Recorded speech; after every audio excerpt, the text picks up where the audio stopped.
Harry Houdini was a man who made a career out of escaping the impossible. From underwater tanks to sealed coffins, he defied death time and time again. But in 1926, a single moment, a punch thrown in a quiet dressing room, set off a chain of events that would end his life. In this episode, we explore the mystery behind Houdini's final days, the man who may have killed him, and the legacy he left behind.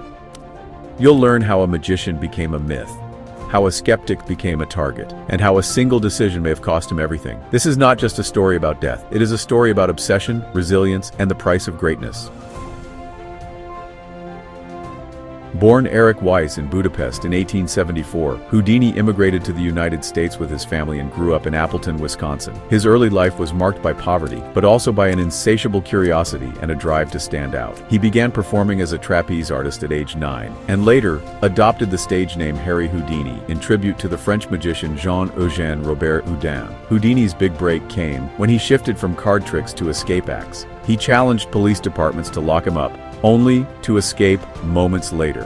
His feats became more daring, such as escaping from straitjackets while suspended upside down, or from a water-filled milk can with only seconds to spare. He wasn't just a magician, he was a master of suspense, a pioneer of publicity, and a symbol of human willpower. Behind the curtain, Houdini was a complex man. He was fiercely intelligent, deeply skeptical, and obsessed with control. As spiritualism swept through the Western world in the early 20th century, Houdini took it upon himself to expose fraudulent mediums. He believed they preyed on the vulnerable, especially those grieving lost loved ones. He attended seances in disguise, revealed hidden wires and trapdoors, and even testified before Congress. His crusade made him a hero to skeptics, but a villain to spiritualists. Some of his targets were powerful and well-connected. Rumors began to swirl that Houdini had made enemies who wanted him silenced, not just professionally, but permanently. On October 22, 1926, Houdini was in Montreal for a series of lectures and performances. After a lecture at McGill University, he was resting in his dressing room when a student named J. Gordon Whitehead came to visit. Whitehead asked if it was true that Houdini could withstand any punch to the stomach. Before Houdini could prepare, Whitehead struck him hard several times. Witnesses said Houdini was caught off guard, lying on a couch with a broken ankle from a previous stunt. Though clearly in pain, he brushed it off. He had a show to perform that night. What no one knew was that this moment may have triggered a fatal internal injury.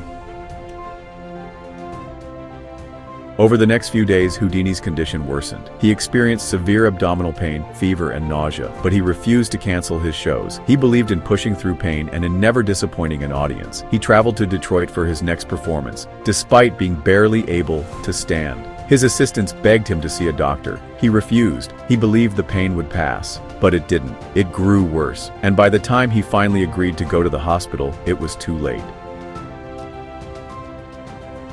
On October 24, 1926, Houdini took the stage at the Garrick Theater in Detroit. He performed for over 2 hours, despite being in visible agony. Audience members later recalled how pale and weak he looked. He collapsed after the show and was rushed to Grace Hospital. Doctors diagnosed him with a ruptured appendix and performed emergency surgery. But the infection, known as peritonitis, had already spread throughout his body. Over the next week, his condition deteriorated. On October 31st, Halloween night, Harry Houdini died at the age of 52. His final words, spoken to his brother, were, "I'm tired of fighting."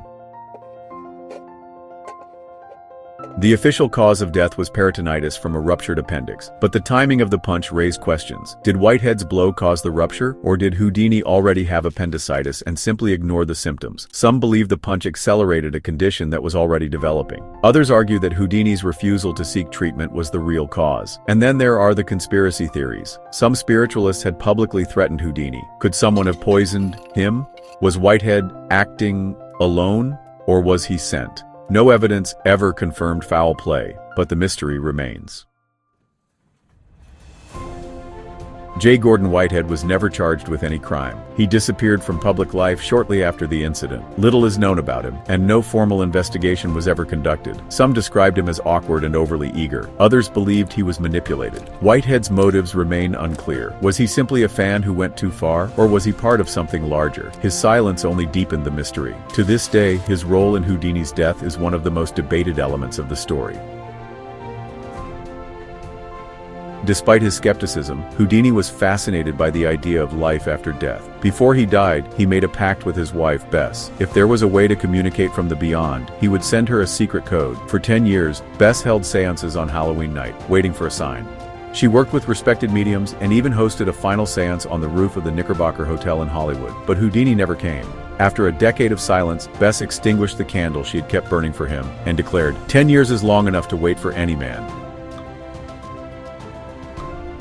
Houdini's death may be shrouded in mystery, but his legacy is crystal clear. He revolutionized magic, pioneered escape artistry, and inspired generations of performers. His name became synonymous with the impossible. Museums, books, films, and documentaries continue to explore his life. Modern magicians like David Copperfield and Penn and Teller cite him as a major influence. Even today, Houdini remains a symbol of human determination, curiosity, and the eternal desire to break free from chains, from fear, and from the unknown.